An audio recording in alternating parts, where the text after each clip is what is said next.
Voilà, dimanche de Pentecôte. Il y a des églises, des rassemblements autour de la terre qui fêtent aujourd'hui avec nous dimanche de Pentecôte. L'incarnation, c'était le cœur de Dieu pour venir envers nous. La croix, c'était inévitable. La résurrection, extraordinaire. Mais la Pentecôte, c'est vraiment l'accomplissement. C'est l'accomplissement de ce que Dieu fait. Bon, aujourd'hui, on viendrait à la Pentecôte. Mais d'abord, je vous lance un verset. Vous le connaissez bien. Jean 14. Tout ce que vous demandez en mon nom, je le ferai, afin que le Père soit glorifié dans le Fils. Si vous demandez quelque chose en mon nom, je le ferai.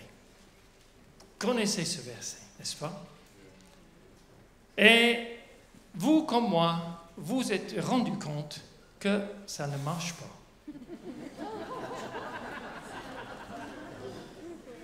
Combien de fois vous avez essayé? Je prie quelque chose au nom de Jésus, mais ça ne marche pas. Donc, honnête comme vous êtes, vous vous dites, quelque part, il y a un problème. Soit avec Dieu, soit avec moi, voilà, on verra lequel fait tilt, mais quelque part, il y a un problème. On traite parfois cette idée de au nom de Jésus, un peu comme quand on a écrit un message, il y a le petit bouton pour envoyer, voilà, c'est la dernière chose à faire, boum, je presse le bouton, message est loin. C'est comme si une sorte de truc qu'il faut toujours utiliser pour nous rassurer. Mais peut-être ce n'est pas ça. Donc on va poser quelques questions ce matin. Voilà notre bouton. Je demande, boum. D'abord, que veut dire prier au nom de Jésus? Deuxièmement, comment savons-nous quelle est la volonté de Dieu? Troisièmement, quand Salomon a-t-il reçu la sagesse? Et enfin, que pensez-vous de prier en direction de la Mecque? Et vous me dites, ça a quoi à voir, toutes ces questions? Mais oui, ça va, parce qu'on allait dans les rois, on allait ensemble dans les rois, et vous verrez pourquoi ces choses sont quelque part ensemble. Alors, est-ce qu'on sait la volonté de Dieu? Voilà. Est-ce que vous pouvez penser une ou deux choses que vous savez absolument qui c'est la volonté de Dieu? Oui, voilà, très bien. Voilà. Tout le monde soit sauvé. Ça, c'est bien. Un autre? Les malades soient guéris. Alors ça, l'expérience nous contrarie un peu. On ne peut pas être aussi certain que ça. En théorie, c'est bien. Dans la pratique, on est face à une problématique. Mais par exemple, 1 Thessaloniciens, on dit voilà, soyez toujours reconnaissants, car c'est la volonté de Dieu pour vous. C'est clair. Là, on sait. Donc, il y a des choses qu'on sait. Mais il y a des choses qu'on ne sait pas. Nous, comme vous savez, ça fait quelques années qu'on doit quitter chez nous parce que voilà, on ne peut plus rester dans notre appartement. Donc on cherche un peu partout, on a regardé beaucoup de choses. Une fois, Geneviève a trouvé une annonce pour une maison en France, cela, qu'on était visité. Et le prix était quand même favorable. Le prix affiché, c'était 650 000 francs. Je n'avais pas ça, mais voilà. Donc, on était voir. Et tout de suite, on a dit au gars, mais ça, on ne peut pas payer. Donc, on a réduit à 550 000 d'un trait. Ça, c'était pas compliqué. Donc, on a visité 2 ou 3 fois, je suppose, cette maison. Voilà, ça, c'est nous en train de visiter. Vous voyez François Capt avec nous en bas, là. Tu es là, François? Oh, je vois rien en haut, c'est impossible. Ils sont trop lumineux. Ah oui. Donc on a visité et on a poursuivi. C'était magnifique parce que mais voilà, on peut faire une confamille dans le jardin. C'est incroyable. il y a la place pour les gens de venir. C'est connecté à l'autoroute. Il y a beaucoup de facteurs qui sont bien. Et donc, on a poursuivi et on a encore réduit le prix. Et dans un espace de 1 mois, je pense, j'ai commencé à parler avec des gens.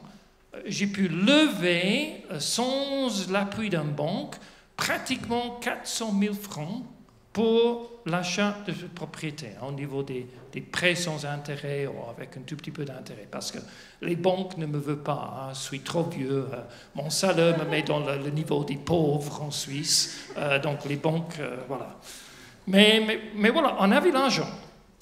J'ai reçu le contrat du notaire, toutes les choses. J'étais là un matin avec le contrat. Et tout d'un coup, dans mon cœur, Dieu me dit, non, fais pas ça. C'était faux. Je dis à Jenna, je ne peux pas signer. Donc on a décidé, on laisse tomber. Très bien, on laisse tomber. 2 mois plus tard, quand même dans ma tête, je me réveille, je dis, mais est-ce que j'ai fait une erreur? Est-ce que je faut faire autre chose? Est-ce que c'est une question de prix? Donc voilà. 550 000 francs. Donc, je dis, mais voilà, je revois et j'ai vu sur Internet l'endroit encore en vente. Je dis, bon, je fais un prix impossible. Hein. Je recontacte le gars, je dis, mais voilà, si vous offre 400 000 francs. Alors, lui, il réfléchit, et je dis, mais voilà, c'est fait, c'est bon. 2 jours plus tard, il me téléphone. Alors, j'ai vu avec la banque, c'est possible, 400 000 francs. Qu'est-ce que vous ferez? Vous avez un truc extraordinaire, un prix dérisoire, avec l'argent en poche pour le faire. Qu'est-ce que vous ferez? Prix. Et tout d'un coup, de nouveau, paf, fais pas ça. C'est quoi la volonté de Dieu? Comment est-ce qu'on marche dans la volonté de Dieu? Mais franchement, difficilement, n'est-ce pas? Tu peux que faire ce qui est devant toi et ce qui correspond à ta perception, ta conscience. Donc finalement, on ne l'a pas fait. C'est comme ça la vie, n'est-ce pas? On fait autre chose. La volonté de Dieu. Donc, ce que la Bible nous demande, quand on prie, de prier dans une direction particulière. Quelle question? Bon, dans les rois, voilà ce qu'on trouve. Je vais vous casser les oreilles avec ma lecture en français. Donc, quand, sur ton ordre, les Israélites iront combattre leurs ennemis, s'ils se tournent vers cette ville, la traduction en français n'est pas toujours exactement la même que dans des autres langues, s'ils se tournent vers cette ville que tu as choisie et vers le temple que j'ai construit pour toi, c'est Salomon qui parle, hein, le temple que j'ai construit pour toi, si te prie toi le Seigneur, donc, sois donc attentif dans le ciel, écoute leur prière suppliante et viens à leur aide. On lit ce verset, on comprend très bien où vient l'idée de prier dans une certaine direction, à Jérusalem, le temple. Voilà, l'image était clairement là. Donc, Salomon et le temple, pour nous, ça crée quelque chose qui va se transformer dans le temps de Jésus et surtout le jour de Pentecôte. Jésus, il dit, tu demandes quelque chose en mon nom. Et on doit demander, est-ce que ça a une référence dans l'Ancien Testament? La plupart du temps, sinon tout le temps, ce que dit Jésus a un reflet quelque part à l'intérieur de l'Ancien Testament. On le trouve quelque part. Et ce verset n'est pas une exception. Donc le temple, c'est l'endroit où réside le nom de Dieu.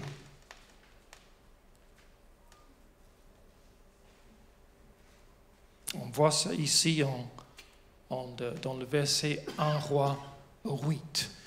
Vous verrez, hein, moi je suis en train d'assainir ma vocabulaire personnel. J'ai décidé plus référer à la Bible en disant la parole de Dieu, mais plutôt de dire la Bible ou les Écritures, pour des raisons simples. Hein. C'est-à-dire que parfois ça prête la confusion. Voilà, on ne sait pas exactement ce qu'on veut dire par ces mots.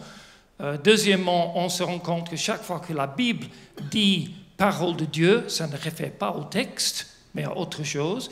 Et troisièmement, en Jean, on voit que la parole est une personne et pas une chose. Donc je me suis dit, c'est personnel, hein, mais pour expliquer, je rénove un peu mon vocabulaire. Donc 1 Roi 8, 29, « Que tes yeux soient ouverts nuit et jour sur cette maison, le temple, sur le lieu dont tu as dit, là sera mon nom. » Le mot « nom » est vraiment la même chose que le mot « présence ». Hébreu, c'est une langue curieuse, c'est une langue avec pas beaucoup de mots dedans. Peut-être, oui, même si on enlève tous les mots aujourd'hui, quand ils n'avaient pas avion, contraceptive, voilà. Même là, voilà, on a peut-être 4 fois moins de mots en hébreu. En conséquence, certains mots sont utilisés pour bien plusieurs choses. On fait ça en français aussi, n'est-ce pas? Vous vous dites, voilà, la langue.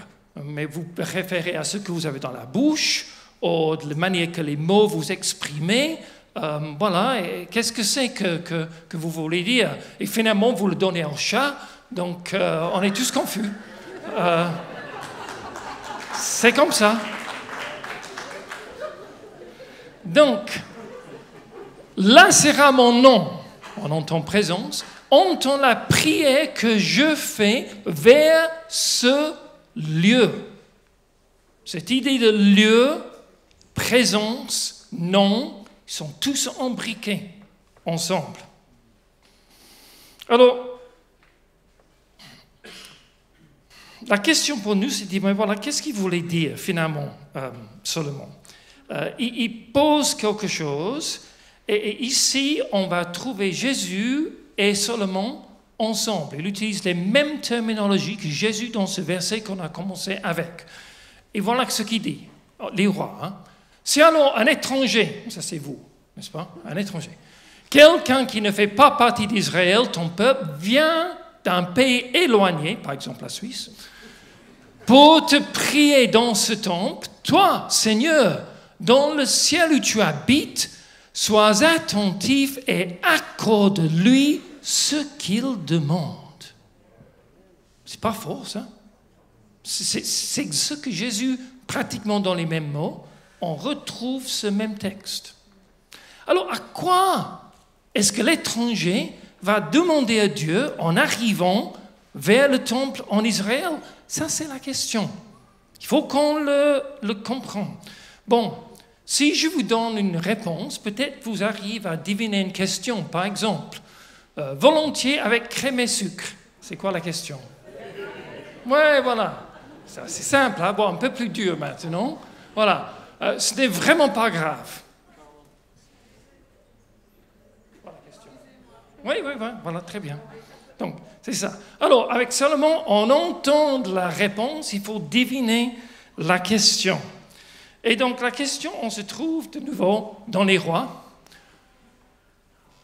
Vers cette ville que tu as choisie et vers le temple que j'ai construit pour toi, voilà, on a vu ça.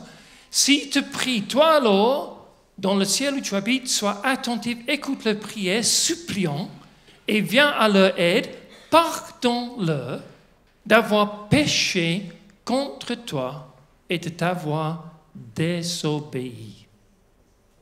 Maintenant, on tombe sur l'attente de Salomon, la réponse à la prière des gens où il dit, Seigneur, entends leur prière et accorde-les ce qu'ils demandent. Qu'est-ce qu'ils demandent? Ils demandent d'être pardonnés, d'avoir péché et d'avoir désobéi. On ne va pas étudier toutes les 5 ou 6 fois que le Nouveau Testament utilise ce terme au nom de Jésus. Et c'est clair que c'est plus large que la seule chose que je suis en train de vous présenter ce matin. Mais si clairement la base de l'idée de au nom de Jésus, c'était tout simplement, Jésus dit, demande-moi tout ce que vous voulez d'être pardonné et je le ferai. Mais ouais, maintenant ça a du sens. Et ça fait écho avec ce que Salomon dit au niveau de l'Ancien Testament, n'est-ce pas? Salomon, il était connu pour sa sagesse. Mais à quel moment a reçu Salomon la sagesse de la part de Dieu? C'était en fait bien avant qu'il a construit ce temple. Donc on rebobine en arrière. On est en train de lire les rois en mode marche arrière. D'accord? Et c'est ici. Salomon aimait l'Éternel et se conformait aux instructions de son père David. David, voilà, on a entendu. Seulement, lui aussi offrait des sacrifices et des parfums sur les hauts lieux, chose qui était interdite. Un jour, le roi se rendit à Gabaon, où se trouvait alors le haut lieu le plus important. Pour offrir un sacrifice, il fit immoler, j'ai perdu le reste du verset, 10 000 animaux en sacrifice. Je vous avais parlé du sens de ce mot sacrifice il y a quelques mois, on ne va pas revenir là. Mais il était sur les hauts lieux, les lieux qu'il aurait dû débarrasser, détruire, mais continuer d'aller. Il offre des sacrifices et pas juste peu, mais beaucoup. Donc c'est comme ça, hein? La volonté de Dieu, on avait parlé de ça tout à l'heure, n'est-ce pas? La volonté de Dieu, voilà le haut lieu, et voilà Salomon. Il est loin de ce que Dieu lui demande de faire. Il est en train de faire quelque chose complètement au contraire. Peut-être lui-même, il n'était pas vraiment à l'aise avec ce qu'il était en train de faire. Peut-être il disait, oh, si mon père me voyait, qu'est-ce qu'il dirait? Mais pour différentes raisons, il continuait de faire ce qui était, pour lui, il savait que c'était faux, et ce qui savait qu'il ne devait pas continuer de faire dans sa position. Alors, qu'est-ce qu'il fait Dieu?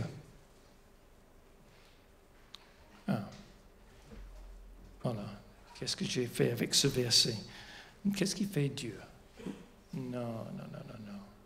Ça, c'est le même verset. Les chroniques et les rois sont très proches. Hein.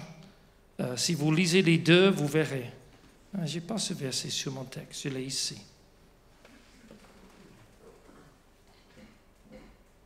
Donc, Gabaon était à peu près 10 kilomètres de Jérusalem. Un petit voyage à faire. Et Salomon finit les sacrifices.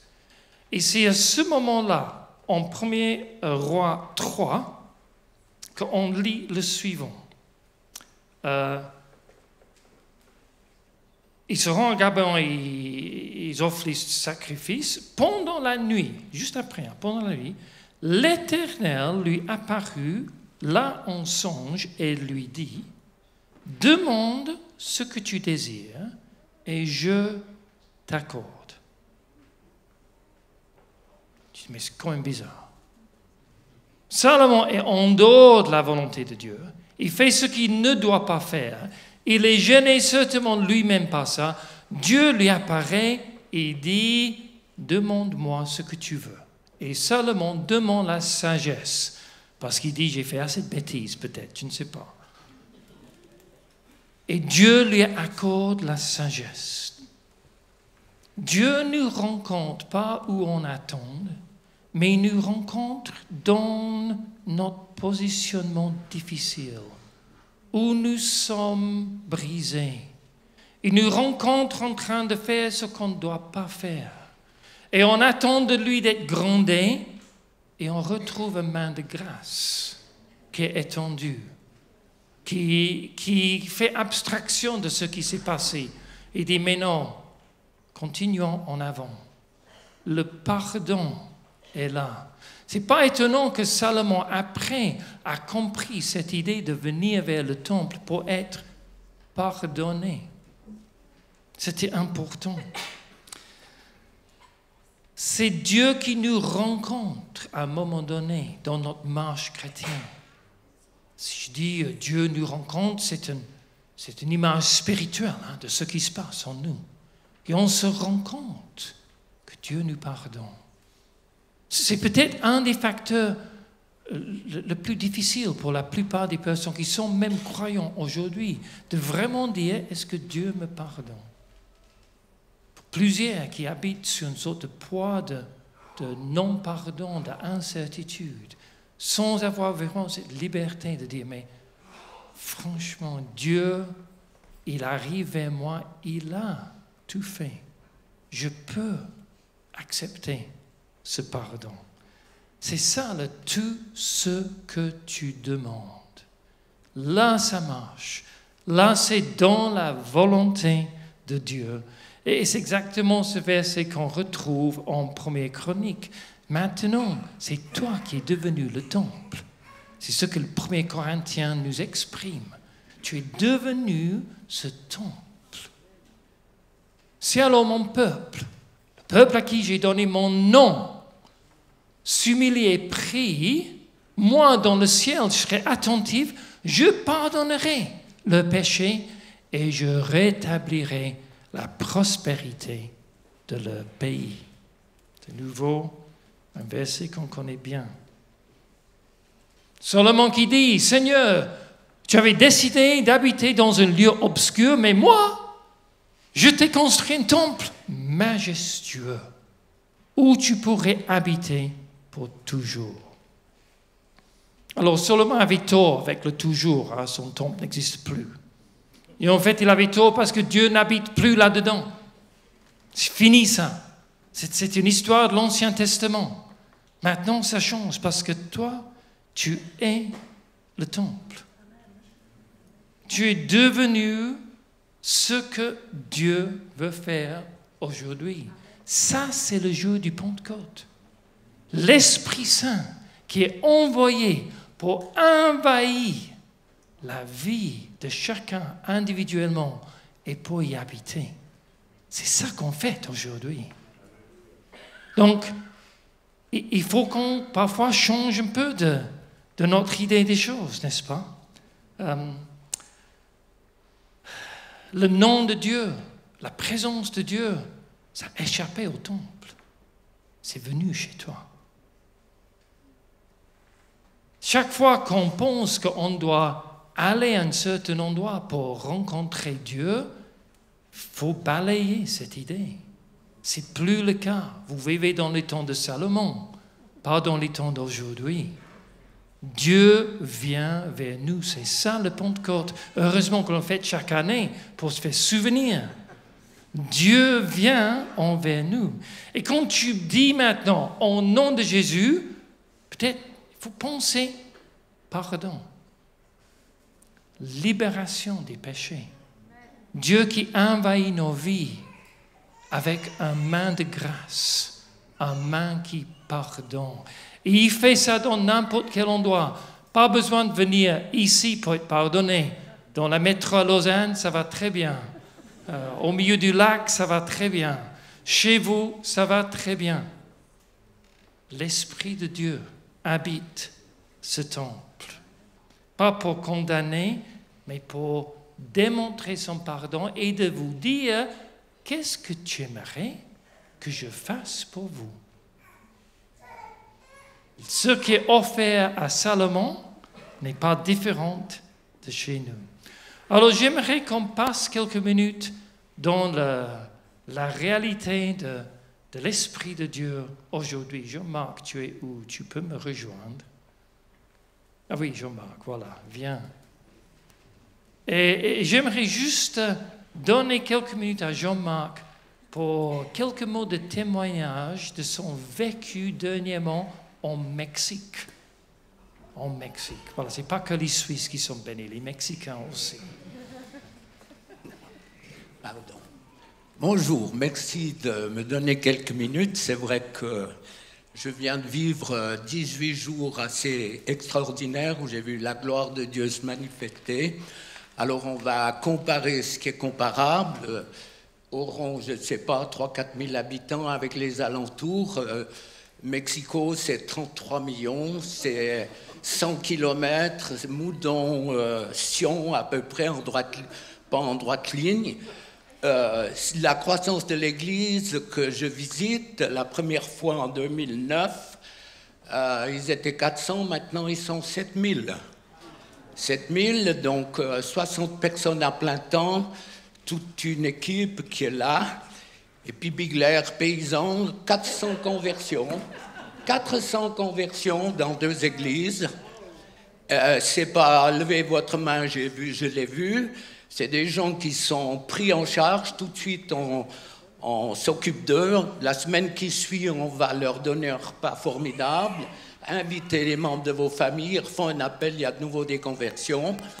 Et puis ensuite, ils ont, pendant 1 année et demie ou 2 ans, ils sont suivis par différents, bien sûr que tu sois architecte, avocat, ils doivent suivre tous ces possibilités qu'on leur offre. Et il y a 60% de ceux qui sont avancés qui suivent. Donc, ils sont 1000 maintenant en formation. Donc, moi, j'ai vu la gloire de Dieu. 3 personnes sont sorties de chaises roulantes. Une qui avait eu un AVC, il y a les photos. On voit complètement, son visage est tordu. Et puis, dans sa grâce, Dieu l'a touchée. Elle danse, elle sortait. Son visage est instantanément revenu en place. Et la gloire de Dieu, des milliers. Mes messages, ils sont 100 000 fois entendus. Chaque message touche 100 000 personnes et plus.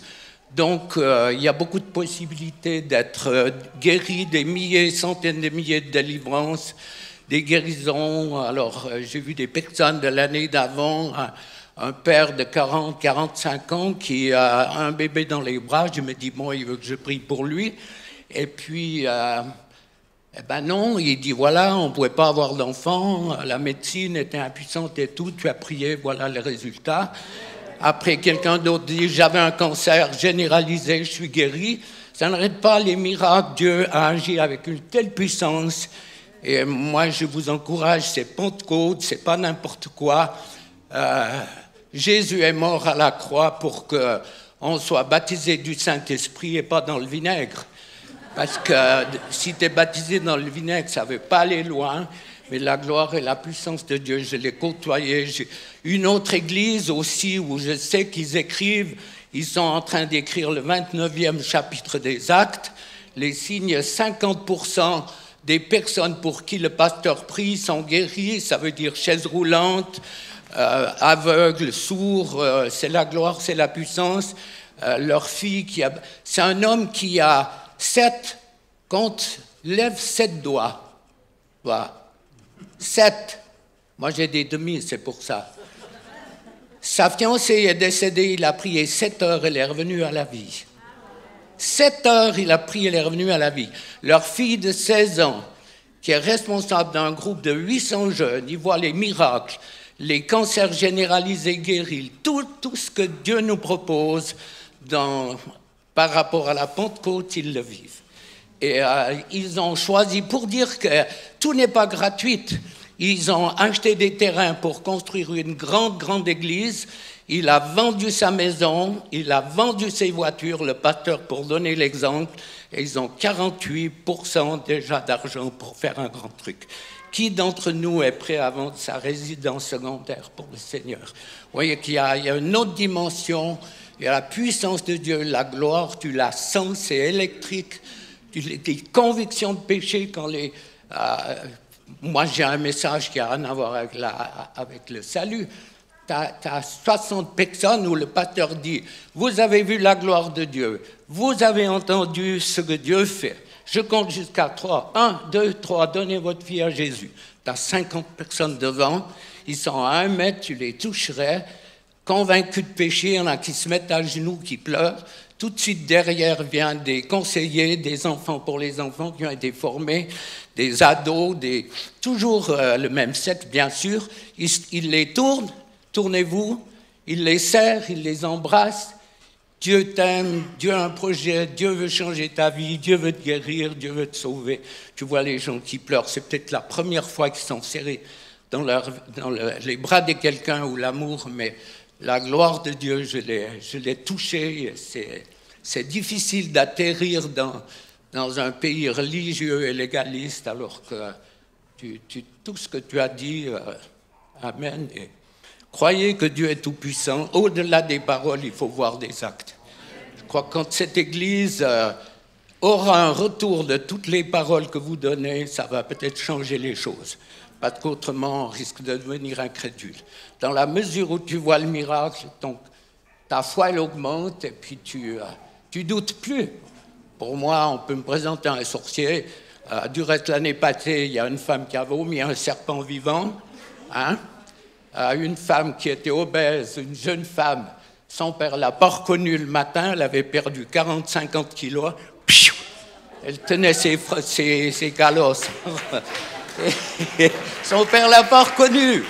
Donc Dieu prend soin de tout et faites-lui confiance. Il y a tellement de choses à dire, mais le plus grand des miracles pour moi, c'est la conversion et le fait d'avoir vu tant de personnes s'avancer. Pour moi, c'est... Je finis avec ça. Il y a beaucoup de personnes qui ont des jardins. Tu sèmes, tu as labouré, tu sèmes, tu plantes. Et puis tu t'absentes une période, et puis tu reviens, et puis tu vois que ça a poussé, il y a des fleurs, des légumes. Et bien ça, c'est ma vie, j'ai souffert, c'était difficile, mais maintenant je vois le fruit de ce que Dieu fait au travers de ma vie, et c'est impressionnant. Amen. Amen, amen, amen. Alors,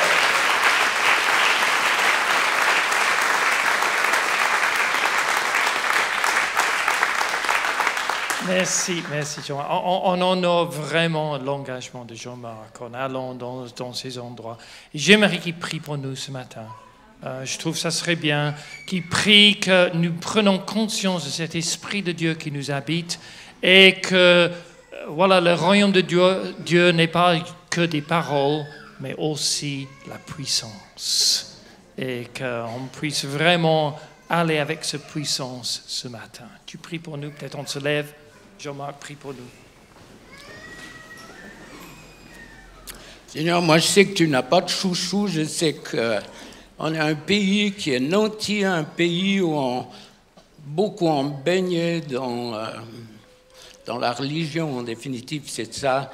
Moi je prie qu'un souffle nouveau, un amour nouveau nous touche, moi le premier, nous touche tous, et je prie pour une manifestation puissante de ton esprit qui, au-delà des paroles, débouche sur la réalité des choses, des vies changées, des couples changés, des hommes, des femmes délivrés, transformés, que ta grâce se manifeste, que ton onction puissante que j'ai touchée, que j'ai vue au point où, en entrant dans l'église, on a l'impression que à l'intérieur, il y a quelque chose qui bouge comme des sursauts, des sanglots à l'intérieur de la présence du Saint-Esprit.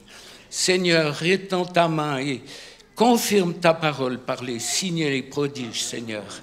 Que ta gloire se manifeste. Amen. Amen, amen. Merci Jean-Marc, merci.